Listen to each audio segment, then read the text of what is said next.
This is Rashawn Slater, first round draft pick for the LA Chargers, and you're listening to the Charged Up Bolts podcast. Bolt up. Hello, and welcome to the Charged Up Bolts podcast.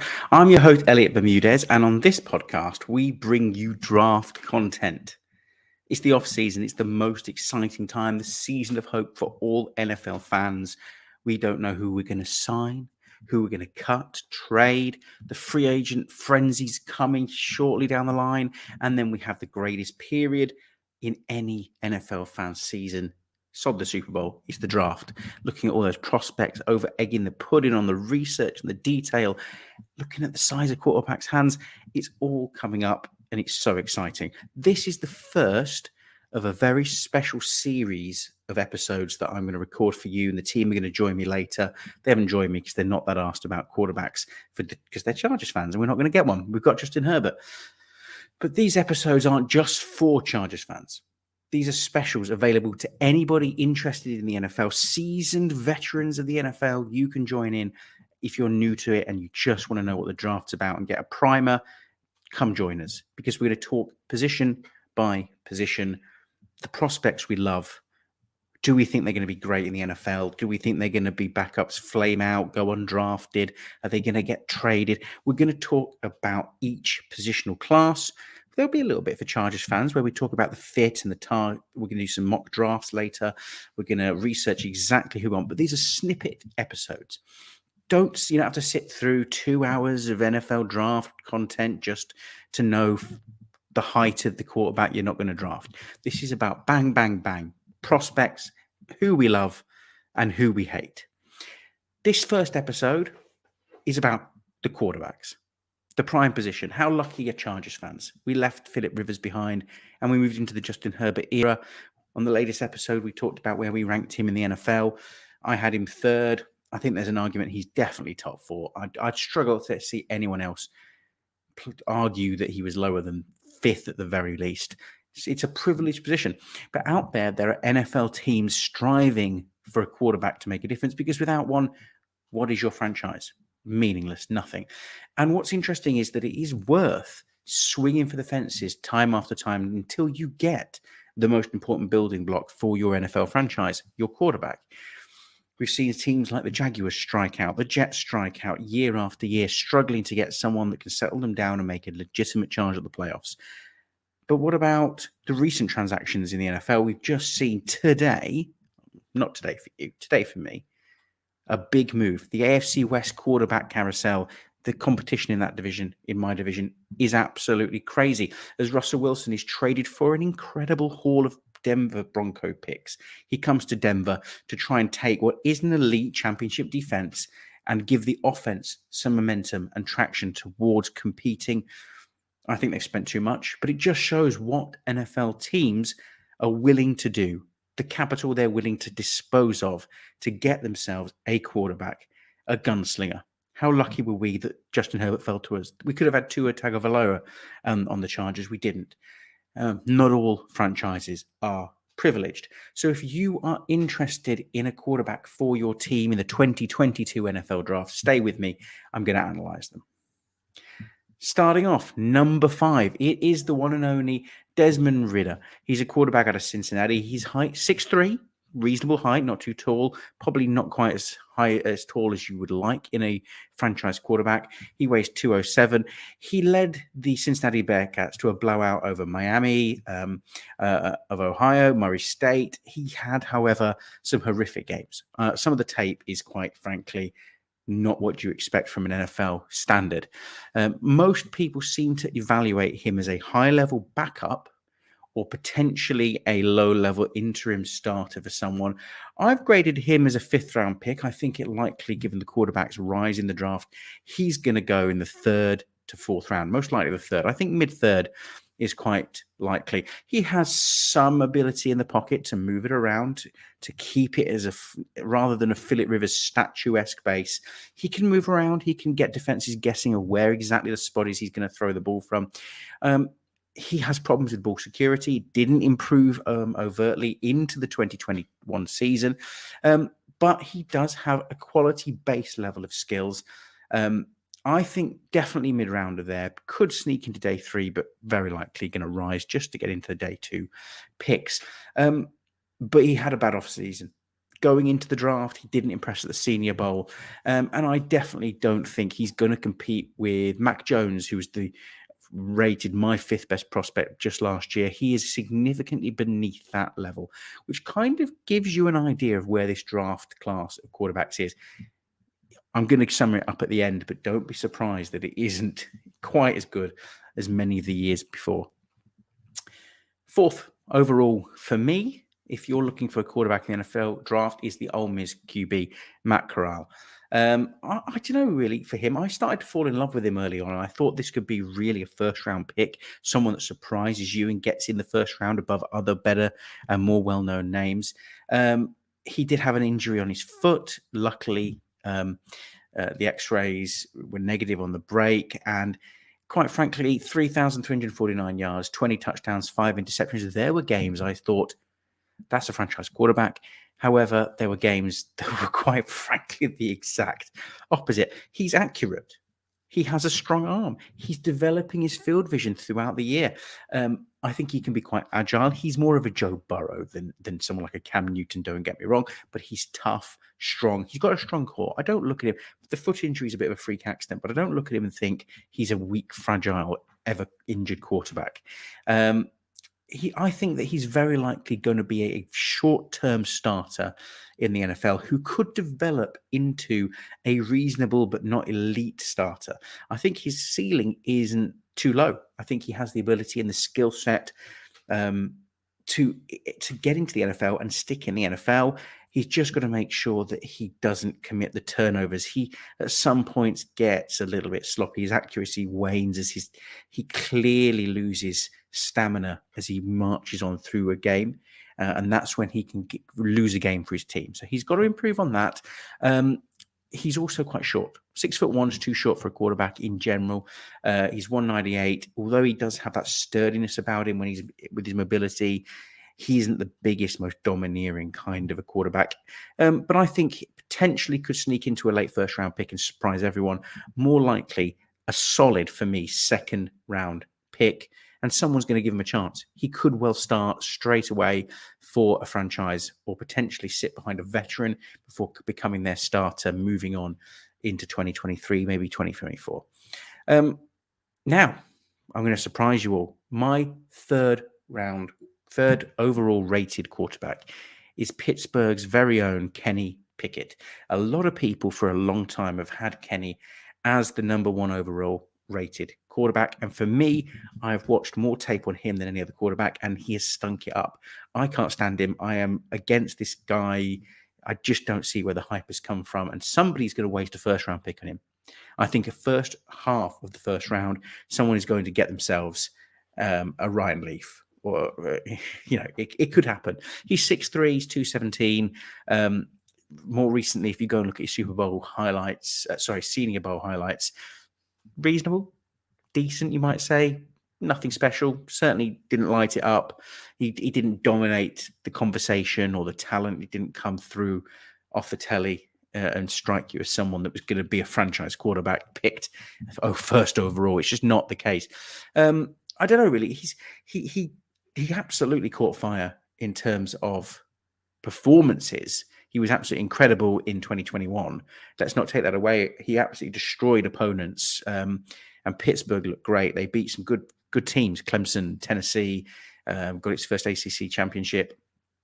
It seems to me that this guy, if you don't rush him, if he's got a bit of time, he's protected, he finds his rhythm, he finds his wide receiver talent, his tight end, he can take the top off a defense and go and get a touchdown. And you think, wow, that's absolutely amazing. But you add a little bit of pressure, a little bit of NFL quality pressure, and he struggles. He comes off that echelon.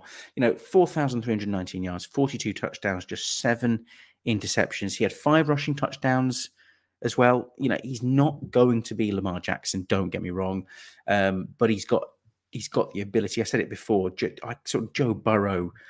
He's not quite as good as Justin Herbert, but Joe Burrow, efficient, effective running, I think we're going to see from him. he's not going to rip it. He's not going to absolutely take the skin off your hands as he rips it down the field. He's going to, in games that have a poor defense, and in particular a poor pass rush, he'll find a rhythm. He'll pass it down the field. He'll look really good. He'll launch it long. He'll score a touchdown and he'll win you a game. And you'll think, wow, this is incredible. And then you're going to face an elite defense, or a defense that does something slightly different once they've worked him out. In particular, I think he'll start. Here's my prediction. I think he'll start in year one for someone. Could be Seattle. That's where I think he's going to go. And I think he has a efficient, reasonable, non-playoff year in year one. And then they find him out and they get to him and they scheme him with the defensive backs, and they end his NFL career in year two. And he becomes a career backup. Or maybe just a journeyman quarterback one. Could happen. And he has very small hands. Why is everyone obsessed with hands? He has to wear gloves to grip the football. Tiny little hands. But I think he does have a natural feel. You can tell that he's a quarterback for the NFL. It's there, that little touch, that intermediary passing develops into long passing. He has it. He has some skill. He's not a first-round pick. He's a developmental second-round pick with overhype because of the results he got at Pittsburgh and some of the teams he beat in the championship that he comes with. He's going to go first overall quarterback. He's going to go top 10. He'll probably go Seattle, I think. And he is not going to live up to the hype. So don't buy into it. He's not your number one. He's my number three. My number two is North Carolina's Sam Howell. I think late first round, early second round is likely. I think he probably should go mid first because of the lack of talent. Someone should take a swing on him. Probably going to drift into the late of the first round pick. But he was a bit mixed. I sort of watched him in 2021 and thought this is quite interesting. If he came out, he's a third day backup prospect that you could develop into something like a poor man's sort of Baker Mayfield, really. But the more I watched him, the more I didn't particularly think that he had the ceiling to achieve that. He goes really hot and cold. He would dazzle you and show you that he can make a throw that no one else can. I love that. That's great. And then you won't see that throw again for the entirety of the season. One hit wonder.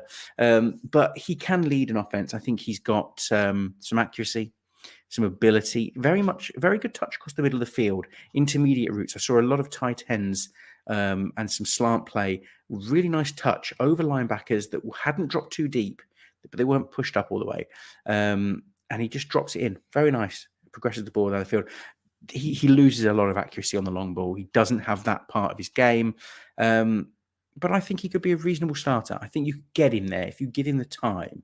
Someone could take him mid to late first, sit him for a year, develop him, and then roll him on out as a reasonable kind of a quarterback. I think he's somewhere Derek Carr level, maybe a little lower than Derek Carr if you want a direct comparison. He wouldn't be anywhere near some of the prospects before. But interestingly, if you look at who's been ranked third overall quarterback over the last few seasons, 2019 was Drew Lock, and Drew Lock's been up and down. He's had some good games. He's won some games, and he's definitely not a starter in the NFL, but he's going to go and do it at Seattle. It could be the Sam Howell and Drew Lock show, and Sam Howell's a slightly higher ceiling version of Drew Lock. But it does show the weakness in the class that we're talking about him in that regard. He's only 6 foot, quite stocky, 221 at 6 foot, but I think that goes against him a little bit because he doesn't have the pure mobility. But the touch, we'll see how that little intermediary passes go. That can make a career of those. And that takes me to my number one quarterback. And actually, I don't think that this particular draft class is that good. It's miles weaker than most years. It doesn't have anyone elite that you think is going to light it up. No long-term starters that I think are going to have a decades-long career in the NFL. It has a lot of prospects, mid-round picks. Not many people that I stay, but it has one guy I've started to fall in love with as a prospect, and someone's going to get him. I think he won't go first overall. He could do. He could go first quarterback overall in the NFL draft. He could surprise us and go third or fourth with some trades happening and go, wow, where did that come from? But it would validate what I'm seeing on the tape. This guy is out of Liberty. It's Malik Willis. I think he's only 6 foot, but he's got great arm strength. He had a great Senior Bowl. He showed real strength in his arm. He was absolutely launching the ball. It was terrible conditions in Mobile, and he helped himself no end. And I watched this tape. It was halfway through watching him. I'd already sort of started my little love affair with him as a quarterback, and I started going, "Who is this guy who can do this?" The conditions were awful. You just wouldn't imagine it, and he really rose through it. So, in particular, the weather thing I really want to stress, because poor weather, will interest teams in those climates. Can a quarterback come to Pittsburgh and succeed? Malik Wilson could do. Replace Roethlisberger. That's the fit for me. And I think there could be a late. There was always this thing where early on in the NFL process, you get a set of rankings, and it's based on a body of work for a prospect, and he's measurable. And then as you get into draft season, things go crazy, and the board moves everywhere. Based on all sorts of different trends, and it gets a little bit silly, and some NFL teams buy into it and others don't. But you do notice these strange movements.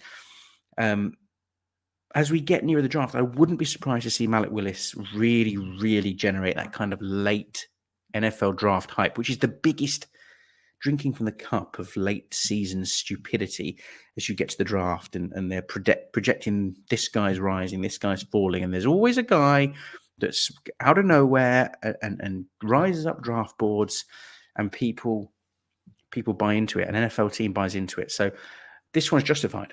Malik Willis rising up draft boards. Pittsburgh Steelers new quarterback is my prediction. After a trade, top 5 overall, and justified.